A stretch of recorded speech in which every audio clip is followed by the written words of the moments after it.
안녕하세요. 일본군 위안부 피해자들의 목소리를 이어받은 역사 동아리 한올입니다. 저희 팀명 한올은 한올 있다라는 의미로 역사의 기억을 세밀하게 기록하고 전달한다는 뜻을 담고 있습니다.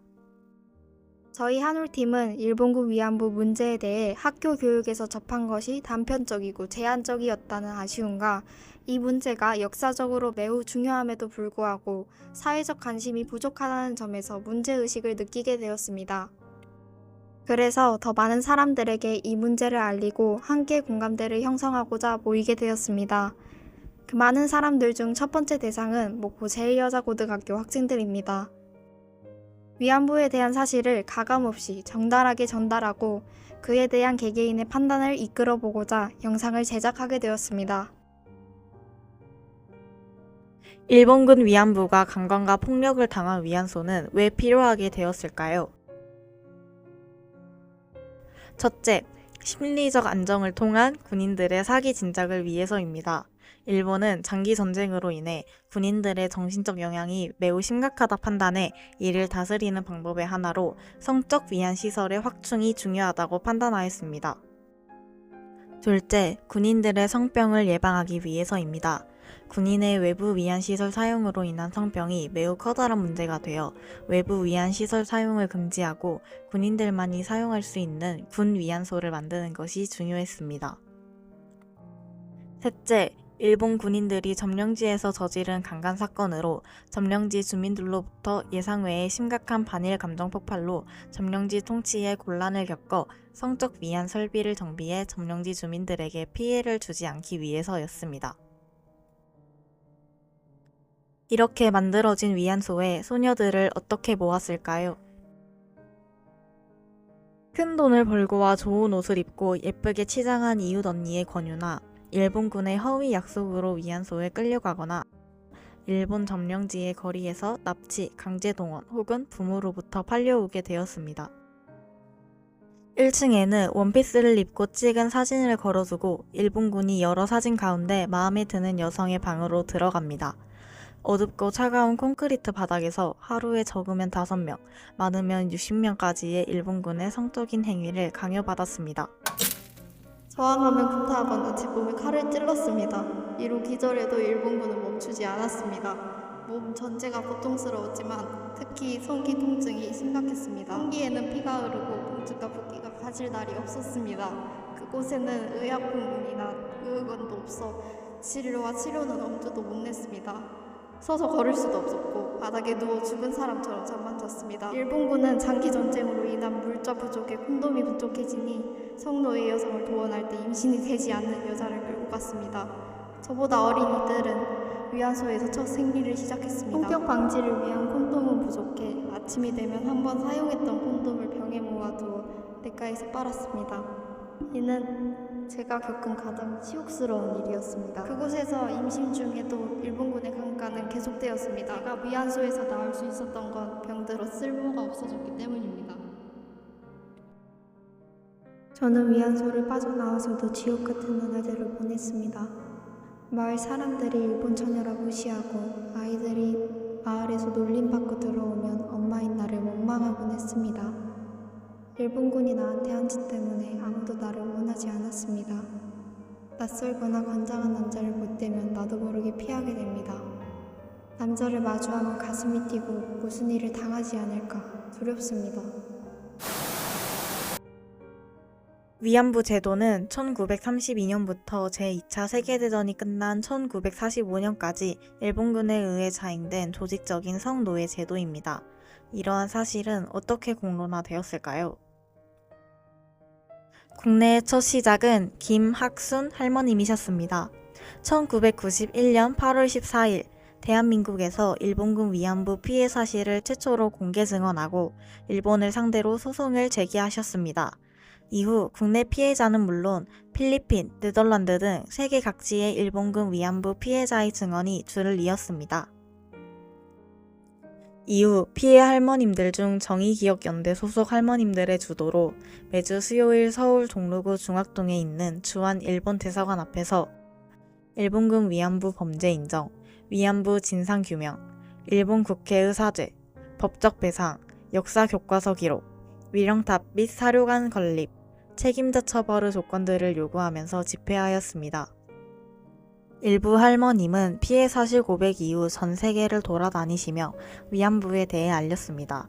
할머님의 증언은 미국 하원에서 일본 정부가 위안부에게 공식적으로 사과할 것을 요구하는 결의안을 통과시키는데 결정적인 역할을 했고, 결의안은 만장일치로 통과되었습니다.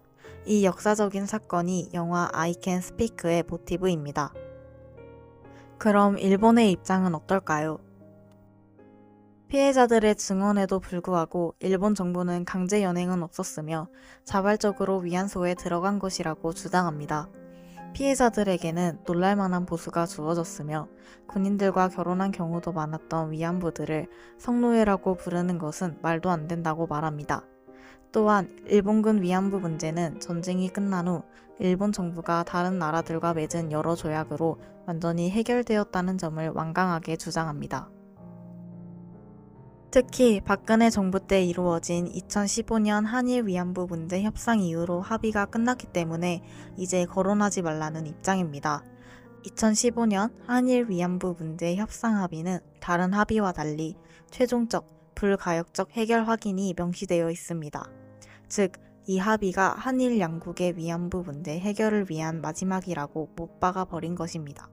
그리고 합의 내용대로 일본 정부로부터 위로금 10억엔을 송금받은 대한민국 정부는 더 이상 일본 정부에게 위안부 문제를 제기할 수 없게 됐습니다. 또한 사과는 공식 석상이 아닌 전화로 박근혜 대통령에게 사과했다고 했을 뿐 통화 당시 어떻게, 무슨 말을 했는지 모릅니다.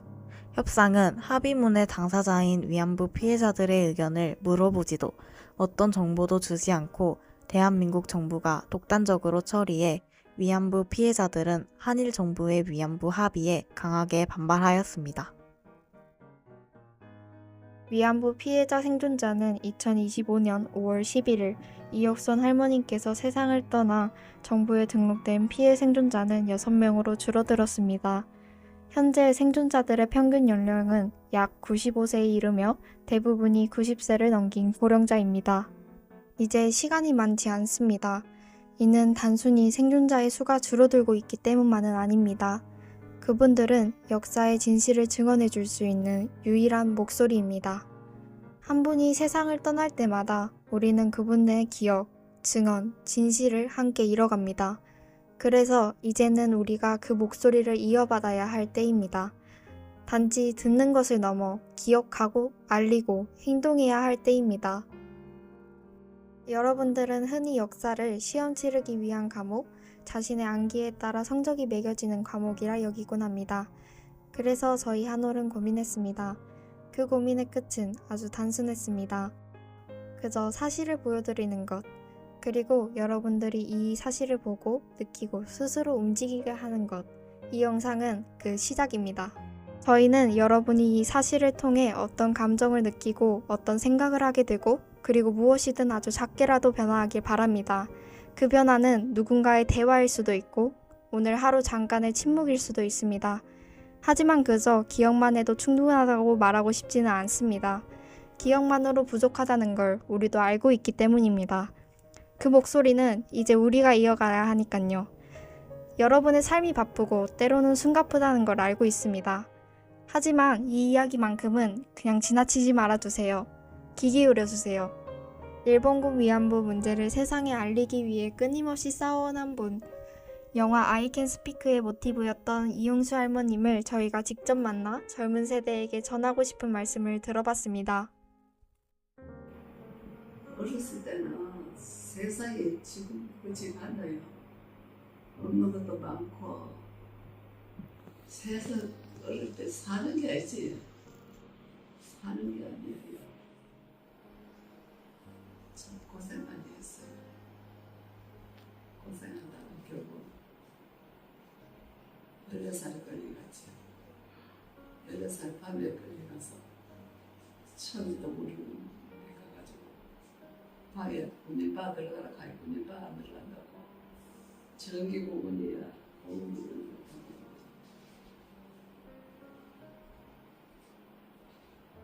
그래 내가 군인바 들어갑니다. 그래가지고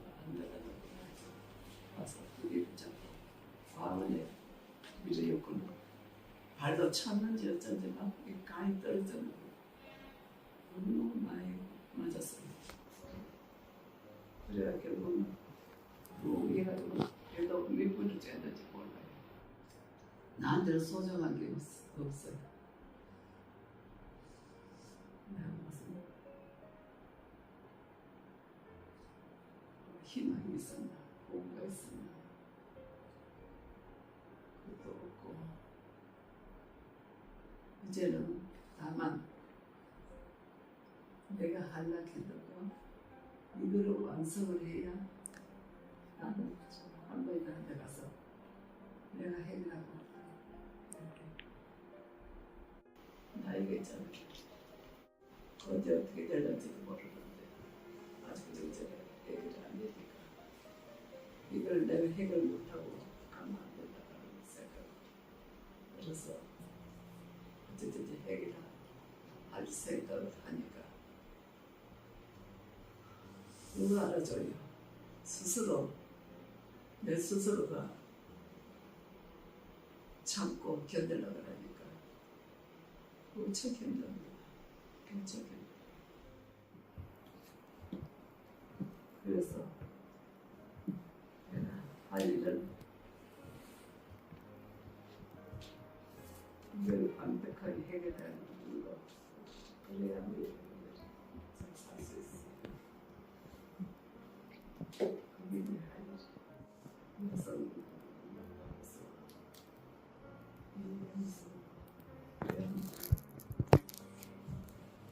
여러분 기억해 주세요.